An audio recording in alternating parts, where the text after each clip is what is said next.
كل يوم هو في شأن فبأي آلاء ربكما تكذبان سنفرغ لكم أيها الثقلان فبأي آلاء ربكما تكذبان يا معشر الجن والإنس إن استطعتم أن تنفذوا من أقطار السماوات والأرض فانفذوا لا تنفذون إلا بسلطان فبأي آلاء ربكما تكذبان يرسل عليكما شواظ من نار ونحاس فلا تنتصران فبأي آلاء ربكما تكذبان فإذا انشقت السماء فكانت وردة كالدهان فبأي آلاء ربكما تكذبان فيومئذ لا يسأل عن ذنبه إنس ولا جان فبأي آلاء ربكما تكذبان يعرف المجرمون بسيماهم فيؤخذ بالنواصي والأقدام فبأي آلاء ربكما تكذبان هذه جهنم التي يكذب بها المجرمون يطوفون بينها وبين حميم آن فبأي آلاء ربكما تكذبان ولمن خاف مقام ربه جنتان فبأي آلاء ربكما تكذبان ذواتا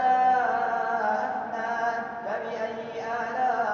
آلاء ربكما تكذبان فيهما عينان تجريان فبأي آلاء ربكما تكذبان فيهما من كل فاكهة زوجان فبأي آلاء ربكما تكذبان متكئين على فرش بطائنها من استبرق وجنى الجنتين دان فبأي آلاء ربكما تكذبان فيهن قاصرات الطرف لم يطمثهن إنس قبلهم ولا جان فبأي آلاء ربكما تكذبان كأنهن الياقوت والمرجان فبأي آلاء